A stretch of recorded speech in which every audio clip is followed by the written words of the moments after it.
พิธีประกาศการสร้างตั้งตาแสงสร้างมิไซแห่งทำอิฐของนครหลวงวิงจันทน์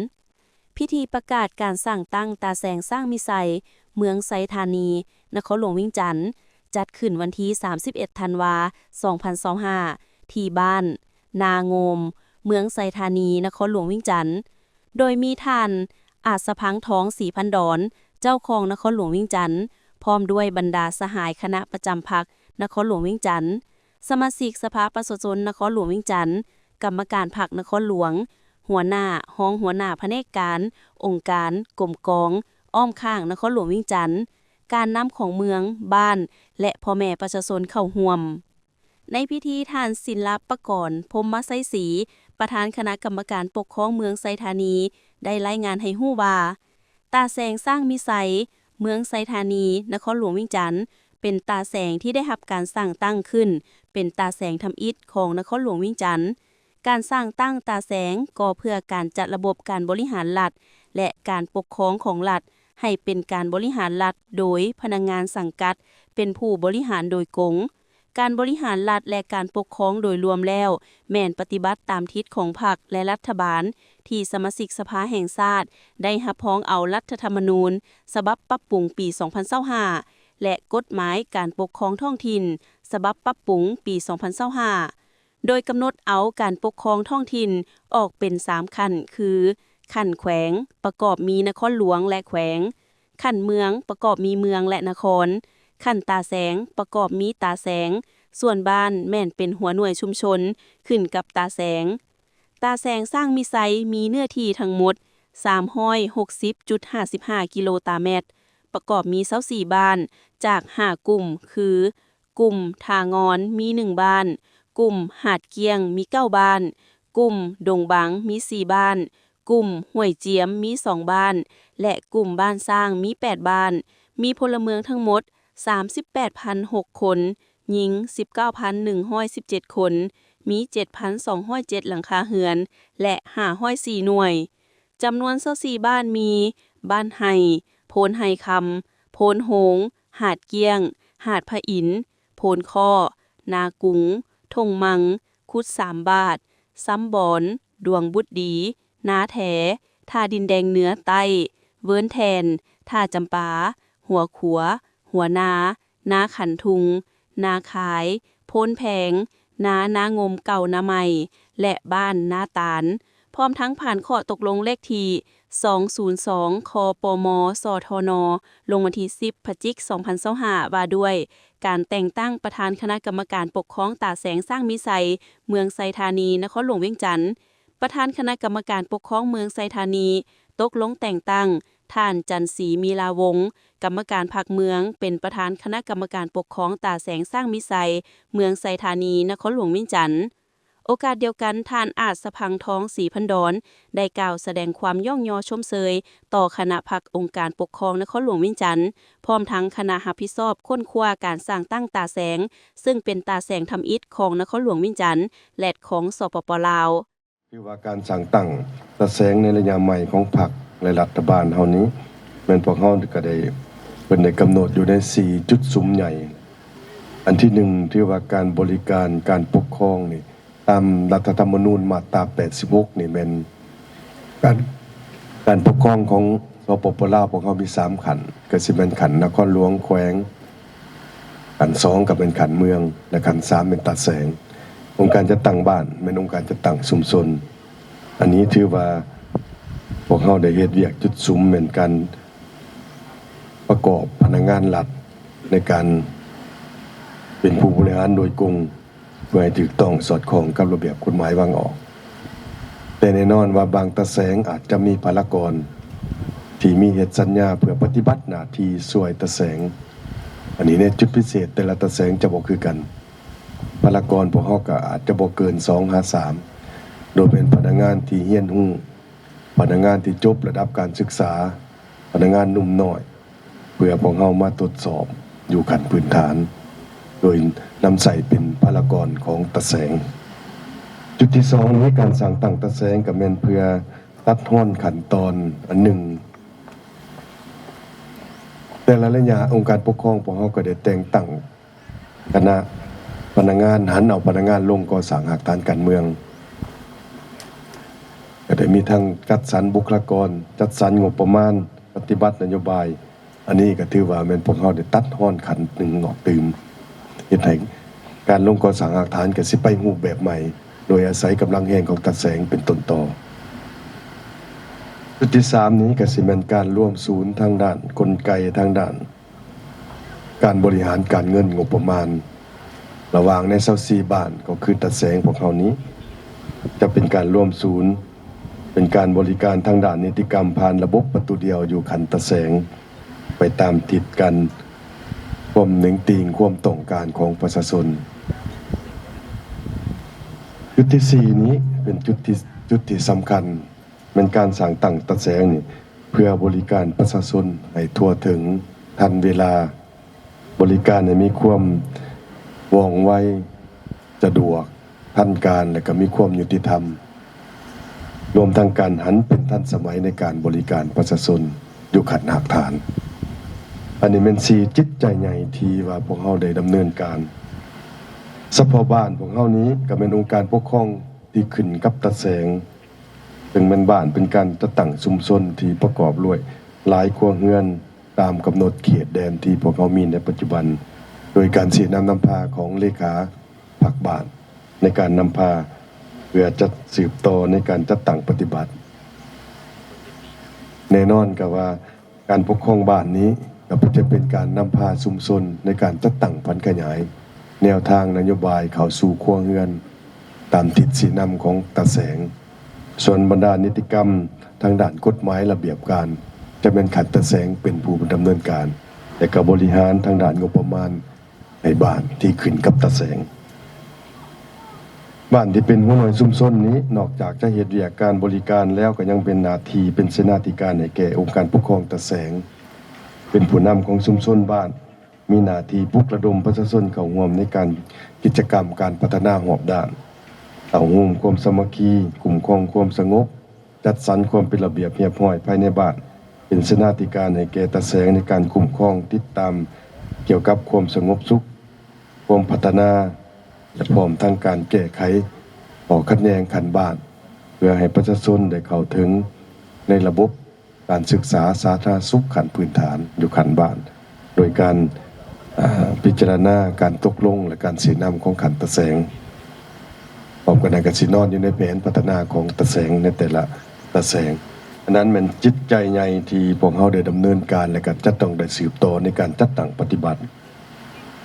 อันนั้นมันเป็นการล้วนแต่เป็นการบริหารและการปกครองที่มีการปรับปรุงอันนี้คือว่า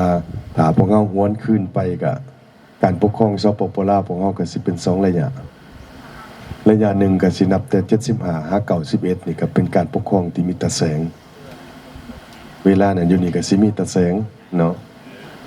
อันนั้นเป็นระยะผ่านมาโดยการปฏิบัติแนวทางเปลี่ยนแปลงใหม่ของพรรคในการปรับปรุงหันสู่เปิดกว้างดึงดูดการลงทุนจากต่างประเทศได้มีการปรับปรุงและก็สร้างกฎหมายการปกครองท้องถิ่นขึ้นจึงได้มีการลบล้างตาแสงในเวลานั้นเอาการปกครองมาเป็น3ขันคือเก่าแต่ว่าขันนครหลวงแขวงขันเมืองและขันบ้านจนมาฮอดปี2025ก็ถือว่าจาก91หา2025ก็เป็นระยะที่พวกเฮาบ่มีตาแสงบ้านเป็นองค์การปกครองขันต่ำสุดแต่ว่าองค์การปกครองบ้านพวกเฮาผัดบ่แม่นเจ้าหน้าที่รัฐบ่แม่นรัฐกรเฮ็ดให้หลายปัญหาที่มีความยุ่งยากโดยเฉพาะการบริการประชาชนนี้ทุกบ้านทุกครัวเรือนต้องเข้าไปหาสำนักงานปกครองเมืองและเฉลิมมาฮอดระยะใหม่ก็แน่นอนว่าการตีราคาเพิ่นก็ได้มีการตีราคาเบิดแล้วเพื่อเฮ็ดได้ให้การสร้างตั้งตาแสงใหม่พวกเฮานี้ก็แม่นล้วนแล้วแต่แม่นผิดนำและเป็นความเป็นจริงและความมีความต้องการในระยะใหม่ของการบริหารการปกครอง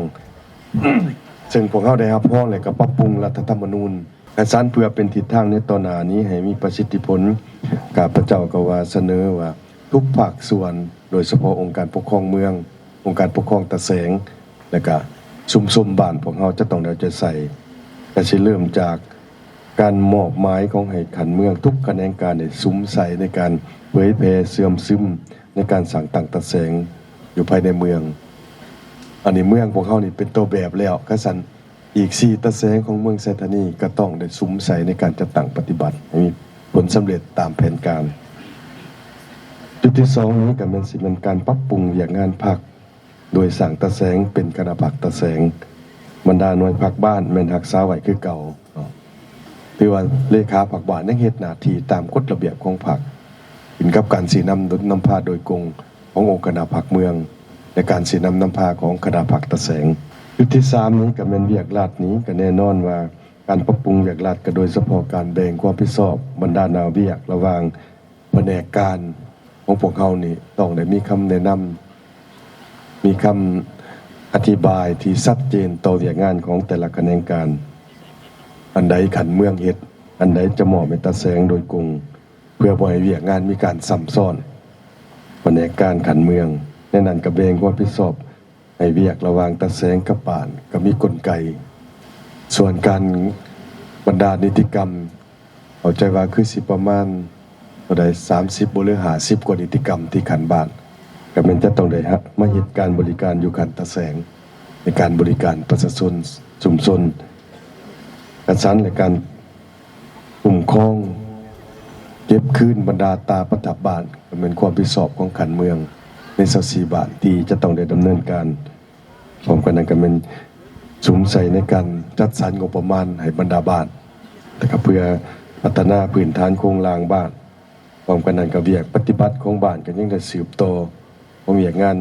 แนวราสังศาสตร์องค์การจัดตั้งมหาชนเวียกงานปกสปกสเวียกงานกองร้อนเวียกงานไกลเกลี่ยขอคัดแย้ง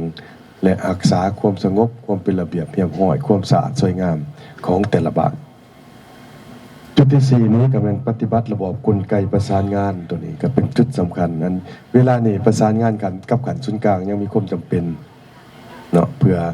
บรรดานิติกรรมที่ยังมีความจำเป็นต้องได้สืบต่อประสานงานกับขันนครหลวงประสานงานกับขันเมืองอันนี้เวียกของตะแสงพวกเรายังจะต้องได้สืบต่อในการประสานงานเพื่อจะมีความคล่องตัวมีความมอบหมายมีการจัดตั้งปฏิบัติตามการตกลงการแบ่งขันคุ้มครองและการสุขอยู่อย่างงานอยู่ขันหลักฐานอย่างแข็งแรงจุดที่5นี้เป็นการเอาใจใส่การปรับปรุงระบบการเมืองอยู่ขันหลักฐานให้มีความปลอดภัยเข้มแข็งนักแน่นเพื่อสามารถนำพาและก็คุ้มครองตะแสงในการปฏิบัติกฎหมายระเบียบการให้มีความศักดิ์สิทธิ์มีความโปร่งใสและก็มีความยุติธรรมจุดที่6นี่ก็ถือว่านอกจากองค์การปกครองตะแสงที่พวกเรามีจำนวน13ฐานเวลานี้แน่นอนว่าปัญหาเวียกงานวิชาเฉพาะของขันเมืองต้องได้ลงสู่ตะแสงติดพันกับการสุกอยู่เวียกงานกระบวนการหอบด้านสิเป็นเวียกงานป้องกันศาสตร์ป้องกันความสงบตัวปงชนหอบด้านสิ่งอำนวยความสะดวกเหตุใดเหตุให้เวียกการพัฒนาของพวกเรานี่ต่อเนื่องโดยเฉพาะการพัฒนาเมืองนี่แหละบ่หมายความว่าเจ้า4บาทแล้วบ่มีการพัฒนาพวกเรายิ่งให้แง่มีการพัฒนาในตะแสงพวกเรานี้ในโครงเขตต่างๆเพื่อให้มีความเข้มแข็งสำคัญกันยังเป็นเป้าหมายแก้ไขประชาชนใน24บาทในตะแสงพวกเรานี้หรือว่าประชาชนในตะแสงเว้ารวมเพื่อหลุดพ้นจากความทุกข์ยากกลายเป็นตะแสงที่มีการพัฒนาอย่างชัดแจ้งอันนี้ก็เป็นเรื่องที่จะต้องได้สืบต่อให้เก่งฮอดจุดที่7นี้ก็เป็นการพัฒนาเศรษฐกิจสังคมพื้นฐานโครงสร้างการอำนวยความสะดวกของการเข้าหาบริการของประชาชนนี่ให้สะดวกว่องไวและก็ถูกทิศเมื่อก่อนพวกเราก็ได้เว้าแล้วเนาะว่า การเดินทางจากบ้านไฮมานี่ก็สิใกล้แน่แต่พวกเราก็เว้าว่าให้มีการบริการรถเมล์สาธารณะก็เข้าใจว่าบริษัทรถเมล์นครหลวงก็สิได้มาดำเนินการกะเกียมเพื่อเฮ็ดการบริการนอกจากพื้นฐานโครงสร้างก็เป็นการขนส่งสาธารณะเป็นสิ่งที่จำเป็นเพื่อบริการประชาชนโดยหลายรูปแบบจากบ้านมาสู่ตะแสงจากตะแสงลงสู่ครัวเรือนเนาะอันนั้นเป็นบรรดาจิตใจที่จะต้องได้เอาใจใส่เพื่อให้องค์การปกครองเมืององค์การปกครองตะแสงได้พร้อมกันปุกทะลุอย่างตั้งหน้าโดยการลงสีนำพาขององค์คณะพรรคองค์การปกครองนครหลวงจันทร์พวกเราและก็การสีนำโดยกงจากแขนงการศูนย์กลางก็ขอให้การตะแสงของเขานี่เป็นตะแสงที่เข้มแข็งและก็เป็นตะแสงที่ตัวแบบแท้ๆให้แก่นครหลวงอย่างหอบดาด อันนั้นเป็นบางจิตใจที่ข้าพเจ้ายังมีกำเห็นเนาะโดยย่อต่อที่พระก็ได้ยกขึ้นแล้วมีข้อสะดวกข้อยุ่งยากด้านดีข้อคงค้างและทิศทางในการแก้ไขซึ่งพวกเขาจะได้ยกสูงความพิสอบการเมืองของทุกภาคส่วนในนครหลวงจันทน์พวกเขานี่แหละย่อเข้ามาก็สิเป็นองค์การปกครองคณะภาคองค์การปกครองเมืองและการรวมทั้งเป็นความพิสอบโดยกงของคณะภาคและองค์การปกครองตะแสงจะต้องได้แบกหาภาระอันหนักหน่วงในการจะตั้งพันขยายบรรดานิติกรรมที่เกี่ยวกับการปรับปรุงการปกครองในครั้งนี้ให้ปรากฏผลเป็นจริงฉะนั้นข้าพเจ้าเชื่อมั่นว่าคณะภาคองค์การปกครองแต่ละขันจะเสริมขยายความเป็นเจ้าการกล้าหาญประดิษฐ์สร้างในการเปลี่ยนแปลงใหม่ทางด้านเนื้อในหูการจินตนาการและวิธีการนำพาสีนำการจะตั้งปฏิบัติตัวจริงในเวียกงานตะแสงนี้ให้เข้าสู่ล่วงลึกให้มีประสิทธิผลสูงสุดให้เป็นสิ่งที่มีการเปลี่ยนแปลงใหม่ที่โดดเด่นของการปรับปรุงการบริหารและองค์การปกครองพวกเขาในครั้งนี้ในตอนท้ายพิธีคณะนำนครหลวงเวียงจันทน์คณะนำเมืองและคณะหับซอบห่วมเปิดป้ายและลั่นคอง9 บาทจากนั้นก็เยี่ยมชมสถานที่ห้องเฮ็ดเวียกขององค์การปกครองตาแสงสร้างมีไซอีกด้วย